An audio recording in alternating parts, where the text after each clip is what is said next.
We are discussing acceptance and commitment therapy given by Stephen C. Hayes. Stephen C. Hayes, Hayes.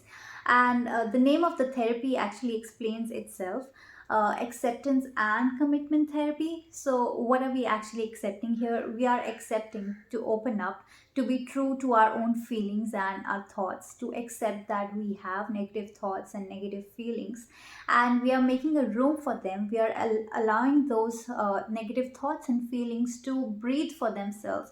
Instead of fighting them, instead of denying them, we are here accepting that yes, we do have an issue and we need to address that issue. So, they say half the battle is won when you actually diagnose what the problem is, because once you have diagnosed the problem, you can move you are one step closer to solving it.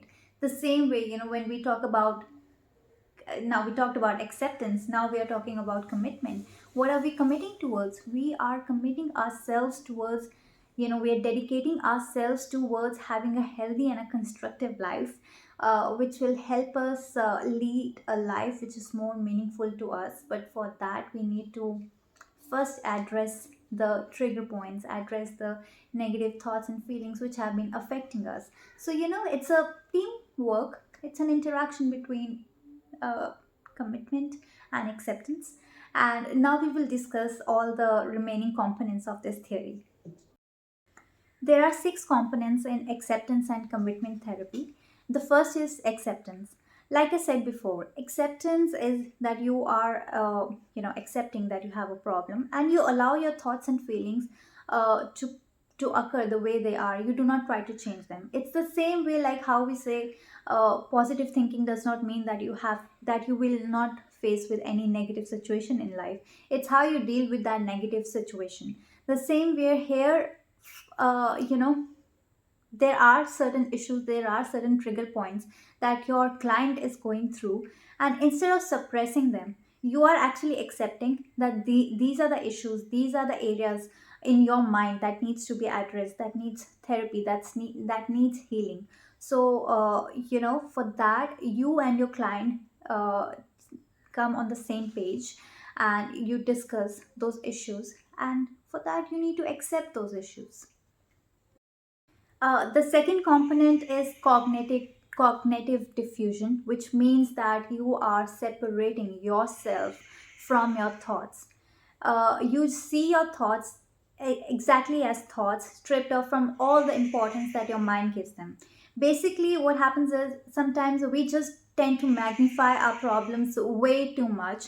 But here, now your therapist will help you take control of those thoughts, and since your thoughts have been on the autopilot, now they are not on autopilot anymore. You take the controls in your own hands, and the problem and the situation which seemed too big, now you are bigger than that situation and problem. You are bigger than your thoughts. So basically, you're separating yourself from your thoughts, and you're taking controls in your hands.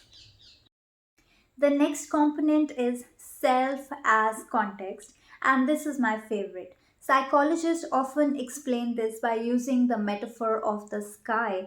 They say that irrespective of what the weather is, whether it's rainy, it's cloudy, it's sunny, the sky always remains the way it is.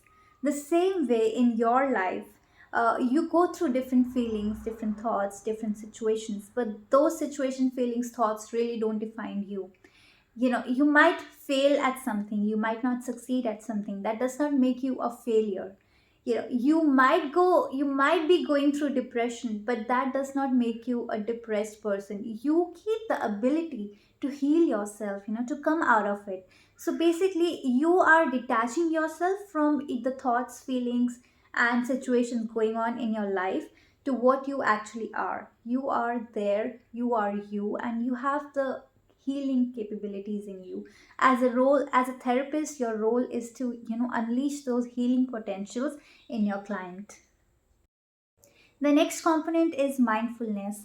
Spending too much time planning, problem solving, thinking about negative thoughts and random thoughts can be very draining. It can lead to anxiety and stress. And your role as a therapist is to help your client be aware of what they're feeling and what they're sensing, and to help them stay in the present, to help them stay in now. And for that, there are a lot of meditative exercises which can be performed with your client. So being mindful is very important for this therapy. It's a very core concept in acceptance and commitment therapy. The next component is values, which simply means that what matters to you the most. Basically, here the therapist is helping their client realize what they want their life to be, and it's just giving them a clarity of thought of exactly how they envision the life to be. So basically, just living the life in the most authentic way. For that, the therapist helps the client to get a clarity of thought.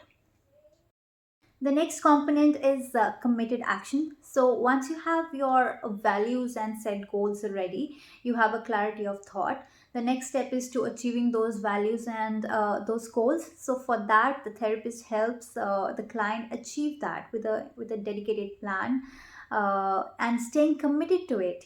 Without digressing from your path. Yeah.